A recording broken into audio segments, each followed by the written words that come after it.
Okay. Hi, everyone. Let's begin with a prayer. Dear Lord, we thank you for your goodness and mercy. We thank you for the many blessings that you have given us. We give you praise and honor and thanks for this momentous period of history that we are living in, and that you are leading and guiding us through your word, through the lines, through your messengers. We ask for the Holy Spirit to lead and guide us tonight, to give us clarity and understanding. We pray these things in Jesus' name. Amen. Mhm. So I was looking around the internet on the history of the 14th Amendment, and there's a lot to that story, with Andrew Johnson, and he was a racist basically, but there was a lot of controversy there. But I narrowed in on the 14th Amendment and gender rights. So it was very clear from the beginning that the word women and the word sex are words that do not appear in the Constitution. This reveals a narrow understanding of the Founding Fathers, their understanding of women as equal citizens. So we know that the Constitution was written by wealthy white men for wealthy white men. And then this leaves obviously the women and people of color, and among others, are openly regarded as less than full citizens. And then therefore they are excluded from many legal protections just because of their race, their sex, or their ethnicity. So over the years, the government's tried to fix that, and that's why we have amendments to fix these things from the beginning. So we're gonna look a little bit here around after the Civil War, which is when the 14th Amendment came. So the newly United Nation had a couple of challenges, several challenges, lots of challenges, but the foremost ones were, how do you define a citizen so that formerly enslaved people and other African Americans were included? Because remember, in the Supreme Court in 1857, had given the Dred Scott opinion decision declaring that Black people, quote, had no rights which the white man was bound to respect. So here we are in 1866, 65, 66, and they want to deal with that wrong decision by the Supreme Court. The other issue they had to deal with, which I never really gave it any thought, was the citizenship rights of those who rebelled against the federal government and had participated in the secession away from the United States. And that in itself is another story. But so anyway, this is their response was the 14th Amendment, and it was proposed in 1866 and then ratified in 1868. Now, during the Civil War, the developing women's rights, which we could mark 1848 is when the women's right began. I think it was in Sarasota, New York, Sarasota Falls, New York, in 1848. So they put their agenda on hold because they wanted to support the union efforts. Most of them were abolitionists, and so they were eager to support the war, which they then believed would actually end the system of enslavement. So when the war ended, they expected to take up their cause once again but they thought they would be joined by the male abolitionists whose cause had been won. But it was when the 14th Amendment was proposed that the women's movement at that time split, which is really interesting. That happens, here we are in the 1860s and we have another split. And there were a couple before then. But they were split over whether to support the 14th Amendment or to oppose the 14th Amendment. And what made the 14th Amendment, what made it so controversial to the women? What was it in the language of the 14th Amendment? What do you think it would be? So you have women wanting voting rights, full citizenship. 14th Amendment comes. What word really sets them off?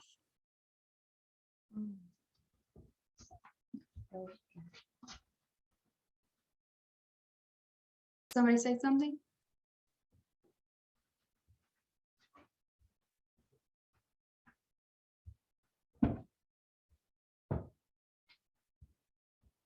It was the first time the word male had been added to the Constitution. And it was in Section 2 that dealt explicitly with voting rights. And they used the term male. And the women advocates, the women's rights advocates who were promoting the voting rights of women, outraged because they just could not understand how Section 2 could override Section 1, which says all persons that are born in the United States have full citizenship. So the two groups of the women's movement supported this 14th Amendment guaranteeing Black equality and full citizenship, and they recognized that it was flawed and that it only applied to voting rights for men. But the other radical side of the women's movement, they tried to defeat not only the 14th Amendment, but also the 15th Amendment because they did not like that it only focused on males. And their desire was that there would be a universal voting amendment to bring everyone in. So we have two supporters and two groups of supporters, well, two groups of the movement with two perspectives and their polar opposites. And each group, it's interesting, the women who supported the 14th Amendment saw the opponents as betraying racial equality.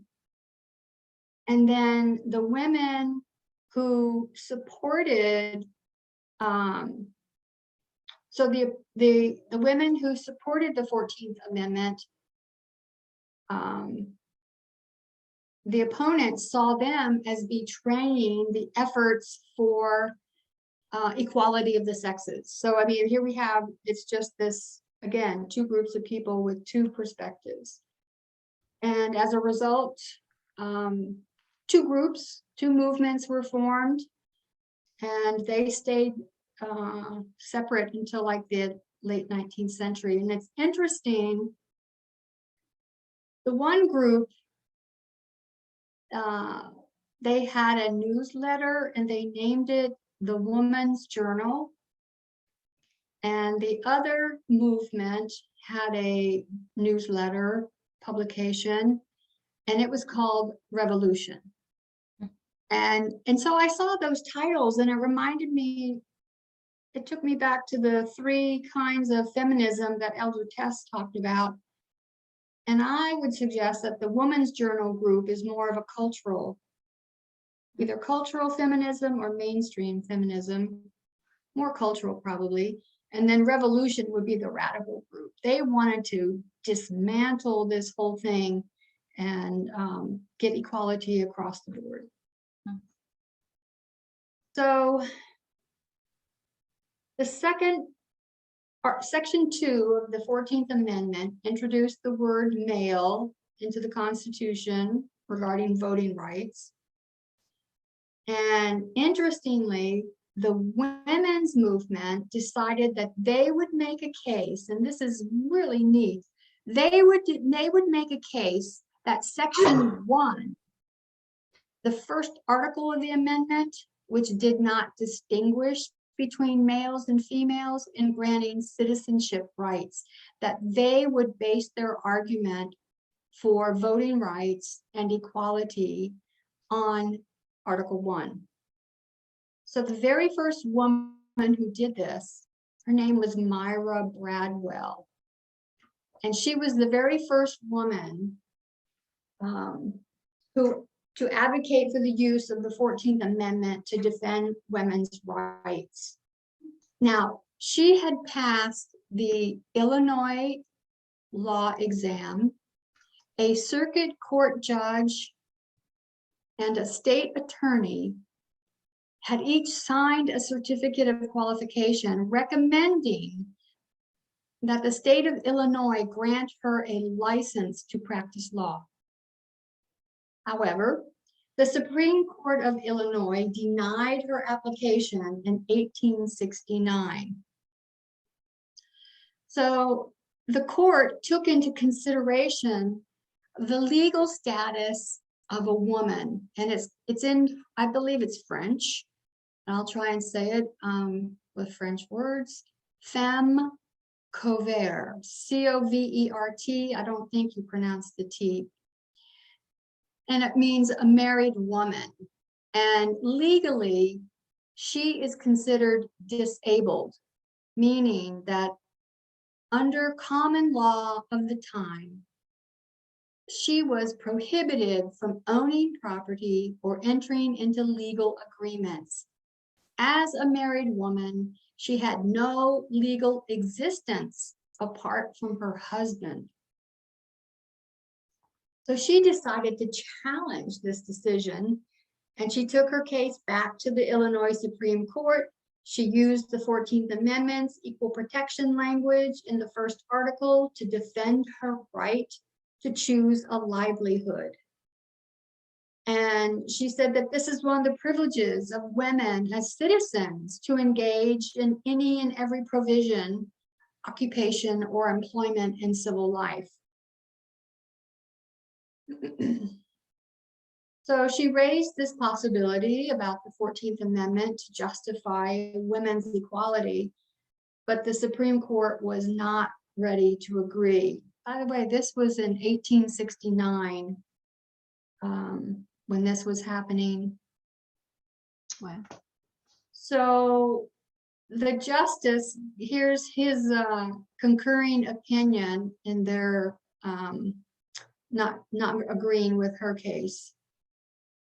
And quote, it says, "It certainly cannot be affirmed as a historical fact that the right to choose one's profession has ever been established as one of the fundamental privileges or immunities of the sex. Instead," quote, "the paramount destiny and mission of women," hold your breath, "are to fulfill the noble and benign offices of wife and mother." Oh, So, you know, I just really, I did not realize how many battles were going on the women's movement side for using the 14th Amendment.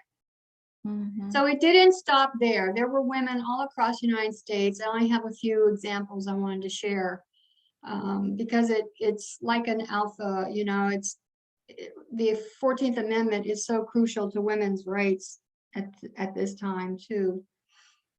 So, okay, so the 14th Amendment is specified certain voting rights connected only with men. The women want to use Article 1 to support the full citizenship of women. And so in a strategy, I love how this was described. It says, in the strategy carried out by the radical wing of the movement, which was Susan B. Anthony and Katie, I forget her middle name, Stanton. They decided to go vote in 1872. And Susan B. Anthony did it, and she was arrested and convicted. Another woman, her name is Virginia Minor, tried to vote in St. Louis, and she was turned away. And so she, of course, she was under the femme covert presumptions in the law, and she was not able to sue the St. Louis voting registrar. So her husband took the registrar to court, and they used the 14th Amendment as grounds for their argument of women's equality and the right as citizens to vote and hold office. But the courts did not agree. And they said, look, women have always been citizens even before the 14th Amendment. However, voting is not one of those privileges and immunities of citizenship, and therefore states need not grant voting rights or suffrage to the women. So she's blown away. And it's interesting to look at how, I know the Constitution, I forget which amendment it is, but the states determine voting, not the federal government. And so, and we're seeing what's happening with that now, how they're changing the laws regarding when you can vote and how you can vote, and you know, early voting and voting boxes and all that stuff's being affected. So fast forward 100 years, and in 1971, and I believe Elder Parmenter brought this case up. It was Reed versus Reed. And it was a woman went to the Supreme Court because there was a law in Idaho that said her estranged husband should be automatically selected as the executor of the estate of her son, of their son, who had died without naming an executor, because the Idaho law stated, quote, males must be preferred to females in choosing estate administrators. And she took it all the way to the Supreme Court, and it was Chief Justice Warren Burger who decided that the 14th Amendment did prohibit such unequal treatment on the basis of sex. So 1971 is the first Supreme Court decision to apply the 14th Amendment Equal Protection Clause to gender and sexual distinctions. Wow. And then later cases have refined the application to sex discrimination. But it was 100 years before the 14th Amendment was finally applied to women's rights.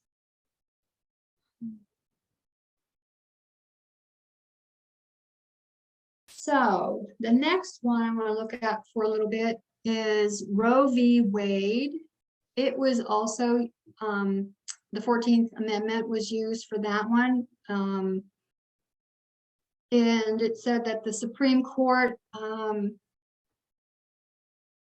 14th Amendment restricted on the basis of due process clause, the government's ability to restrict or prohibit abortions. So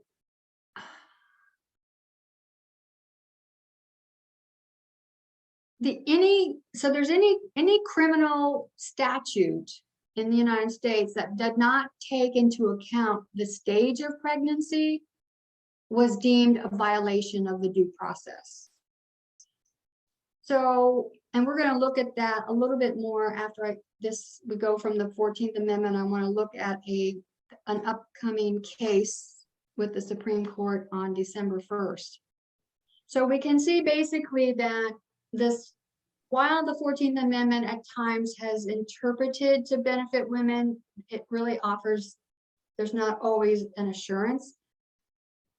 Because as recently as 2010, Supreme Court Justice Antonin Scalia publicly stated that the 14th Amendment does not prohibit against sex discrimination. So who is Scalia? A little bit of a bio here. He was appointed by Reagan in 1986, a very conservative literalist when it comes to reading the Constitution. He led the conservative wing of the Supreme Court. He opposed affirmative action. He opposed abortion rights, and he opposed gay rights. He died just back in 2016. But interestingly, when Amy Coney Barrett was appointed for the Supreme Court by Donald Trump, this is what she said. Well, wait a minute. Oh, she not only clerked for him, but she also called Scalia her mentor. And this is a quote. She says, "His judicial philosophy is mine too." Yeah.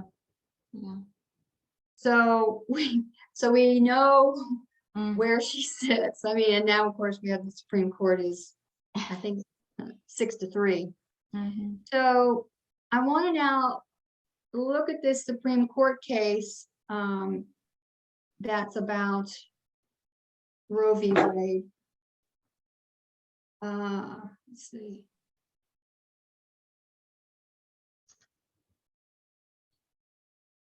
This is written by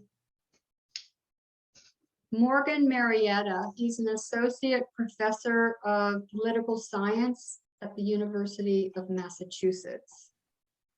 And he gave a really interesting, and we can see it, I think he's spot on because of the Texas bill and this Mississippi bill. So we know the Supreme Court 50 years ago recognized the constitutional right to an abortion. Since then, there have been two movements, one fighting to overturn it, another movement to protect it. And so on December 1st, the court will hear a case that many are saying that the conservative justices, now the majority, will be forced to decide if they will strike down Roe v. Wade or uphold it. But this author is saying that there's another choice, and that choice could focus on the ruling of a neglected aspect of Roe, and it's the court's understanding of fetal personhood. So, which we have seen. Texas said, okay, when you hear a heartbeat, 6 weeks, can't have an abortion. Mississippi saying 15 weeks. So they're already jockeying for personhood when it develops. And I think this guy's right on. So it says, there are two separate rulings in Roe. One, the Constitution protects a right to privacy, which encompasses the abortion decision. And two, a fetus is not a person in the early stages of pregnancy. Personhood emerges around approximately 6 months, which then at that point, this personhood viability is then when the state can step in and say, okay, we have an interest in this person now that has reached this period during the pregnancy, because Roe was, you could have a pregnancy up until the 3rd trimester. And then, but now that says the state now can say, hey, we have a vested interest, we recognize the life that's in the person. So then therefore the states were prohibited from outlawing abortions in the first or second trimester of pregnancy. So Texas and Mississippi aren't outlawing it. They're just saying, you gotta wait 6 weeks, or after 6 weeks you can't, and after 15 weeks you can't. Okay, so then it's looking like then he's suggesting that the debate will be less about abortion right and more about the second ruling in Roe, and that the right is going to be limited by the emerging personhood of a fetus. And this is where Mississippi says personhood begins at 15 weeks, and they have outlawed abortions at that point. So everything's hinging on personhood. So when the Supreme Court tries to figure out how constitutional rights apply, they're forced to look at the prevailing facts. They could cite experts, they can use their own perceptions, or they allow diverse democratic decisions through state legislatures. And that's what's called federalism of facts. And this is what I think we're going to see more of, because the southern states and the Republican conservatives, they all like states' rights. And so by dispersing all this over to the state legislatures, which is what's happening in Texas and Mississippi, we'll have a patchwork of laws regarding the viability of the fetus. And people will probably have to travel. So in 1973, the court said, look, the unborn have never been recognized in the law as persons in the whole sense. Therefore, the word person, as used in the 14th Amendment, does not include the unborn. But the court did see personhood of a fetus developing, which is how you get the up to the 6-month period.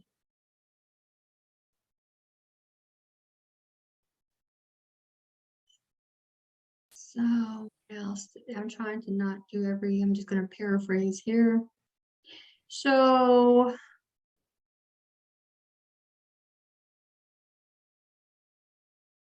it used to be there was a term called quickening. I know it was very popular in the 1800s, and I'm sure it was before then too. For centuries, when women feel the baby kick, that's what they would call quickening, and a lot of times that was used as a definition of viability. And so the Supreme Court really struggled with having to come up with the definition of viability.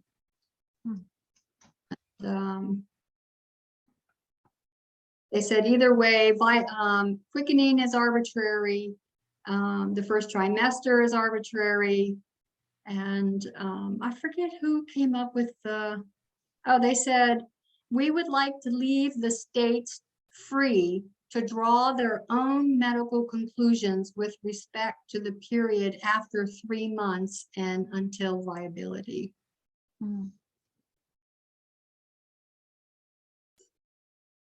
So we have 3 things then. The court could maintain Roe, solidifying abortion rights. They can overturn Roe, ending all abortion rights, or they could focus specifically on the Mississippi law of when does personhood emerge, and then allowing individual states to determine that line for themselves, which is really an interesting way. I mean, they don't overturn it, but they sure mess with it. And so let's see, they have he explains how Chief Justice Roberts doesn't like to do big decisions and he likes to move in increments. But the social fact upholds the Mississippi law, but it doesn't strike down Roe. And so if they go with the social fact, this allows the justices to reinforce a constitutional principle favored by the conservatives, which is federalism, which is the freedom of states to exercise their own judgment on questions the Constitution does not assign to the national government. So this is what the court will decide. We'll have to decide. Don't know whether the justices will affirm the national standard for the disputed social fact, or whether the individual states will be allowed to have their own boundaries of personhood and the regulation of abortion throughout the country. So it's going to be a really big deal, and that's on December 1st. So if anybody wants a copy of this article to read in depth, I'll be happy to send it to you. It's really an interesting perspective, and I think it fits right in there. So that's all I have for tonight. Okay, I would like that, a copy of that, yeah. Okay. Article, thanks. Just think it's really neat the way the 14th Amendment fits in prophetically, externally and internally in the movement. Yeah. And that it's connected to women's rights since the beginning. You know, it wasn't just, and of course it's gender rights. And so it was like a 2-for-1. It was, you know, the citizenship and equality for the African Americans, but then it also came to, and it took 100 years, Yeah. but it got there to give equal protection and rights to women. Wow. I think we'll see a lot. I think we're going to see the states being able to make those decisions. Seems like Yeah, it seems like that's the path they're going. Because you can, yeah, the way they're doing all the voting rights and things like that. exactly. I know it. Yeah. They're fighting, yeah, for their states. So yeah, that'll be interesting. And it would be quite a victory for them, because they can say, well, Roe v. Wade hasn't been overturned. Yes. But yeah. they make it so difficult. Yeah. Yep. I don't know. It's just really interesting to see the states dividing up. For sure. Yep, I know. Politically and socially and all that. So amen. Thank you. Sure. I don't know how to put the article in the chat. Somebody asked. Lambert chat? Yeah. What about in Lambert chat? That I can do. Perfect. Because I was thinking on Zoom, I don't know how to do that on Zoom, but I'm willing to learn if anybody wants to teach me. But yeah, I'll put it in the Lambert chat.